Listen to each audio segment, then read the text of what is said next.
Halo semua, di video kali ini saya akan berbagi tentang harga emas yang naik terus. Kok bisa? Nah, kelas aset yang paling menguntungkan sampai dengan September 2025 ini adalah emas. Kenaikannya mengalahkan IHSG, S&P 500, obligasi, dan juga kemarin ada yang tanya sama kripto gimana Pak? Di atas Bitcoin juga gitu.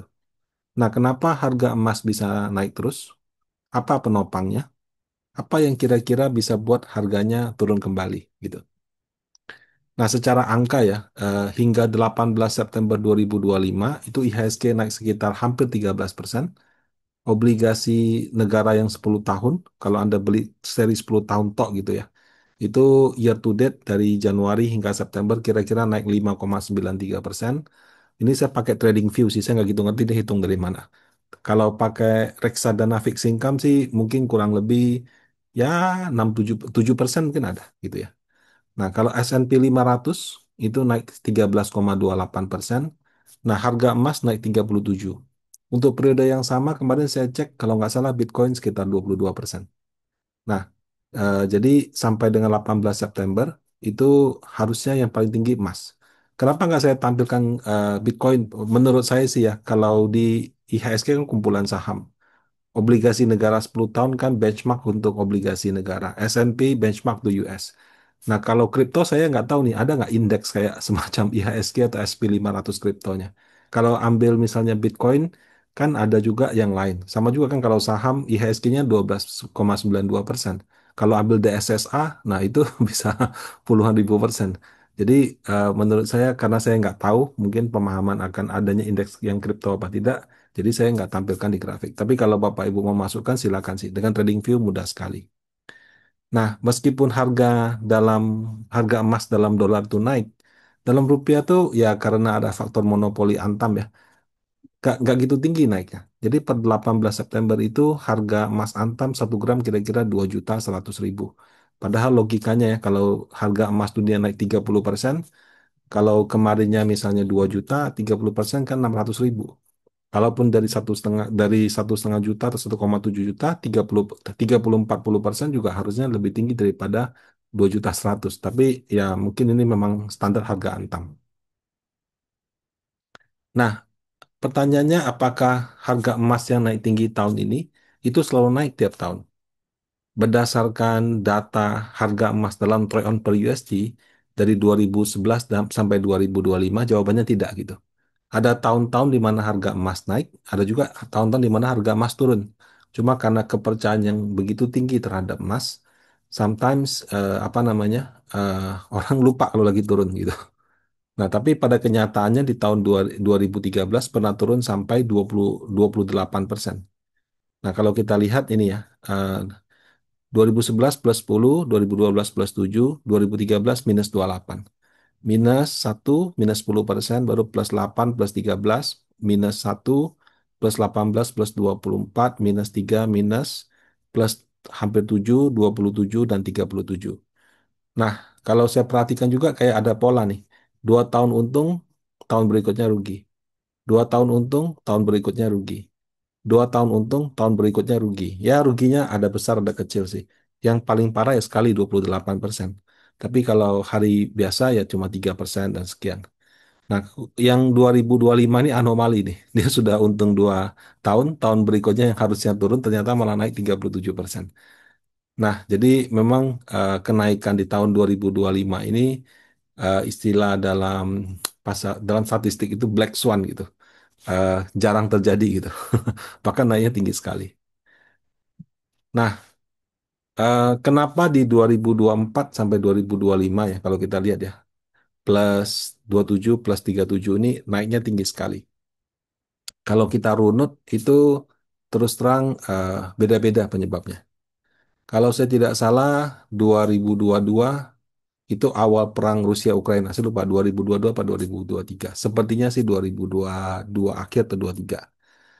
Nah, kemudian waktu perang Rusia Ukraina terus berlangsung, tensi terus tinggi, itu nggak cuma perang Rusia dan Ukraina aja, tapi Rusia versus teman-temannya Ukraina juga. Nah, teman-temannya Ukraina itu ada Euro, ada Amerika gitu ya.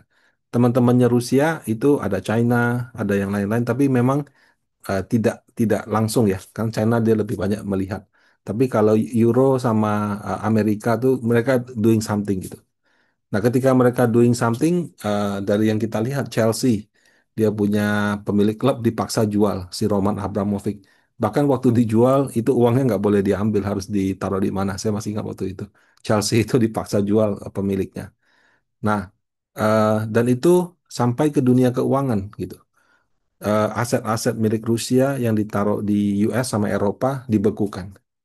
Transfer US dollar kan harus lewat SWIFT ya. SWIFT itu kalau Bapak Ibu kirim uang di bank biasanya dolar tuh pakai SWIFT. Itu SWIFT itu uangnya mesti mampir di New York dulu. Jadi kalau kita clearing uang kan di Bank Indonesia.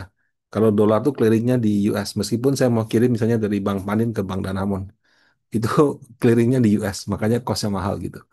Nah, sama yang eh, apa mungkin pedagang-pedagang eksportir importir dari Eropa dari Rusia waktu mereka mau bayar barang atau mau apa karena dari Rusia atau ke Rusia ditahan di ininya di eh, settlementnya di New York mungkin di euro juga tapi yang lebih masuk beritanya sih yang apa yang dolar jadi nggak bisa dibayarkan gitu jadi nggak bisa bayarkan nggak bisa terima pembayaran.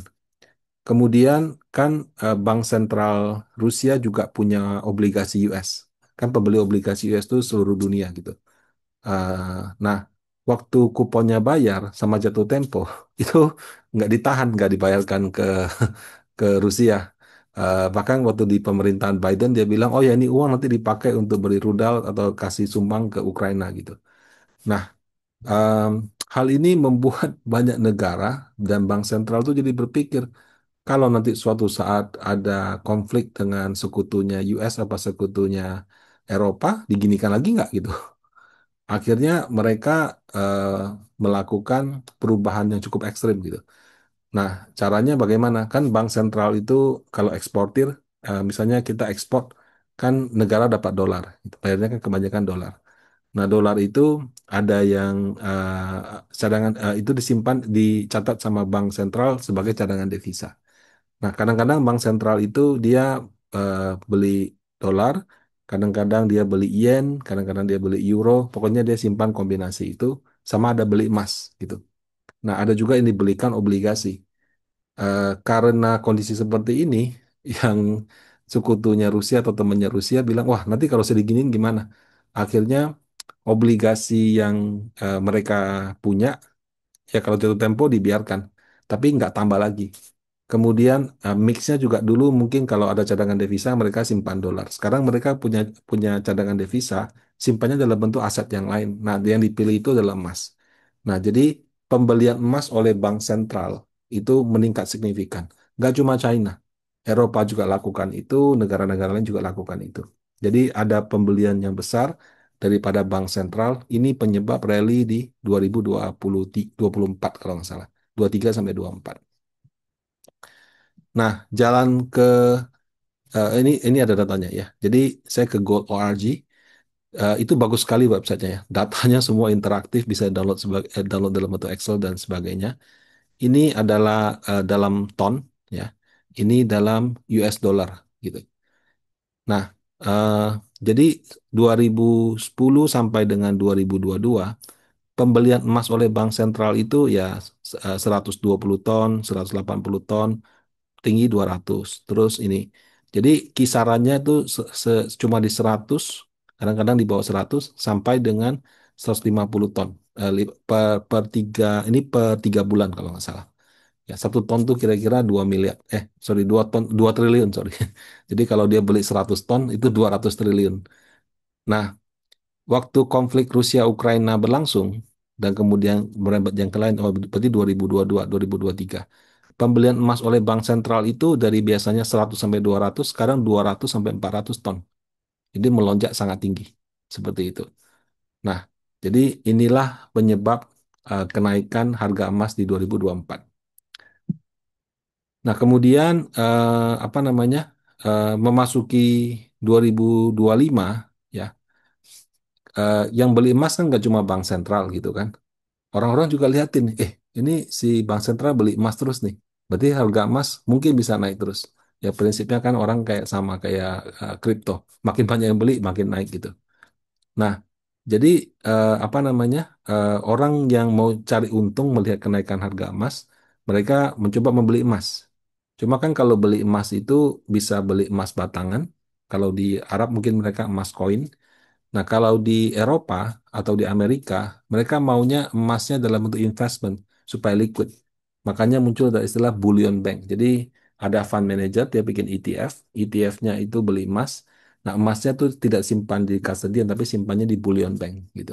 Bullion bank itu kayak semacam bank emas, sehingga kalau kita beli misalnya 1 kilo emas, nah emasnya disimpan di bank bank bullion. Dia memastikan bahwa emas tuh setiap satu kontrak itu pasti ada dijamin 1 kilo emas atau 100 gram emas dan sebagainya. Nah, eh, jadi pembeliannya berlanjut oleh ETF. Nah, ETF ini data dari Gold ORG juga. Ini harga emas yang kuning. Nah, kalau ini di bawah berarti ETF-nya net redeem, net sell. Kalau di atas berarti ETF-nya net buy gitu. Nah, dari 2020 sampai 2023, actually emas itu ETF tuh pada jual gitu. Bisa karena harga emasnya naik, mereka profit taking, atau mungkin mereka pindah ke saham dan segala macam. Nah, tapi di 2024 kan harga emas naik tinggi seperti ini. Kemudian ETF yang tadinya sell sekarang pada buy di 2025. Nah, jadi kalau di 2024 kenaikan harga emas itu karena bank sentral yang borong, 2025 itu bank sentral masih terus beli tapi mungkin tidak sebanyak yang lalu. Kali ini giliran masyarakat, investor yang beli melalui ETF. Nah, seperti itu. Nah, pertanyaannya ya, tadi kenapa investor beli ETF gitu? Satu, ya namanya orang lihat kalau harga lagi naik kan biasanya orang ikut ngejar. Terus yang kedua ada makro story-nya. Makro story-nya adalah suku bunga US kan turun. Idealnya atau logikanya ketika bunga diturunkan itu inflasi sebaiknya dalam kondisi yang rendah atau terkendali. Nah di US enggak. Eh, Bunganya dipaksa turun sementara inflasinya merangkak naik gitu. Nah, karena seperti itu secara teori mata uang dolar tuh harusnya melemah. Betul dia melemah, tapi sayangnya tidak terhadap Indonesia, tapi terhadap mata uang negara maju. Nah, jadi ketika eh, dipaksakan menurunkan suku bunga ketika inflasi sedang tinggi, satu di internal bank sentralnya mereka nggak kompak. Ada yang bilang iya turun, ada yang bilang oh nggak bisa nih ini kalau kamu turunkan bunga inflasi sudah naik. Nanti kamu turunkan lagi inflasi lebih tinggi lagi, bisa gagal gitu. Itu satu tidak kompak. Yang kedua eh, dolar atau diwakili US Dollar Index itu dianggap sebagai akan melemah terus gitu. Nah, karena pegang dolar, dolarnya melemah, taruh di bank, bunga depositonya juga akan turun sesuai dengan suku bunga. Ya udah, coba disuruh kerja gitu. Nah, kalau disuruh kerja, kerja di mana? Kerjanya di komoditi. Nah, salah satunya itu adalah mereka beli obligasi, karena teorinya kan suku bunga turun, obligasi naik. Mereka beli saham S&P 500. Nah, satu lagi adalah emas. Jadi, emas itu fit dengan makro story yang sekarang. Suku bunga turun dalam kondisi inflasi yang belum terkendali, seperti itu. Nah, jadi double. Yang satu belinya dari Bank Sentral di 2024, kalau 2025 Bank Sentral plus investor. Nah, sebelum ini, jauh sebelum ini Bapak Ibu, eh, emas itu biasanya tergantung India lagi mau hari besar nggak? Karena kalau orang India hari besar, mereka suka beli emas. Cina mau Imlek nggak? Kenapa? Karena emas yang dipakai untuk perhiasan, konsumen terbesar di dunia itu ada di Cina sama di India. Indonesia waktu Lebaran orang juga beli emas, pulang kampung dipamer segala macam gitu kan. Tapi konsumsi emas Indonesia itu nggak ada apa-apanya dibandingkan China sama India. Nah, eh, jadi dulu eh, harga emas tergantung hari besar di India, tergantung hari besar di China gitu. Sekarang konsumsi emas untuk perhiasan itu sudah kalah sama pembelian emas oleh ETF sama bank sentral gitu. Jadi yang tadinya harga emasnya digerakkan oleh demand daripada pengguna perhiasan, sekarang lebih ke investor eh, yang spekulatif karena kalau kamu beli emas makronya fit story-nya kan. Kalau misalnya pas story-nya berubah, dijual emasnya pindah ke yang lain. Semuanya seperti itu. Sama bank sentral yang cenderung beli long term. Nah, jadi eh, pengaruhnya sekarang di situ. Nah, selama inflasi di US masih tinggi, eh, sentimen positif terhadap harga emas ini mungkin masih akan terus berlanjut.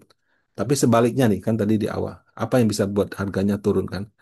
Inflasi US-nya terkendali. Jadi bank sentralnya kompak. Mereka nggak lagi ngomong, ya ini nggak usah turun atau apa. Rusia, Ukraina somehow damai gitu. Konflik Timur Tengah redah. Jadi Israel, Palestina, Yaman, Qatar udahlah duduk bareng cari solusi gitu kan. Nah, bisa aja sentimen berubah. Ya, karena kalau kita lihat eh, di 2013, for whatever reason, ya, itu harga emas turun 28%. Artinya ketika situasi jelek-jelek-jelek jadi bagus, harga emas ya turun. Karena harga emas itu kan biasanya proksi ketika situasi lagi kurang bagus. Nah, eh, di Indonesia saat ini belum ada ETF berbasis emas. Beberapa kali saya ikut di pembahasannya, kemarin juga pernah diundang ke Bursa Efek membahas tentang skema itu.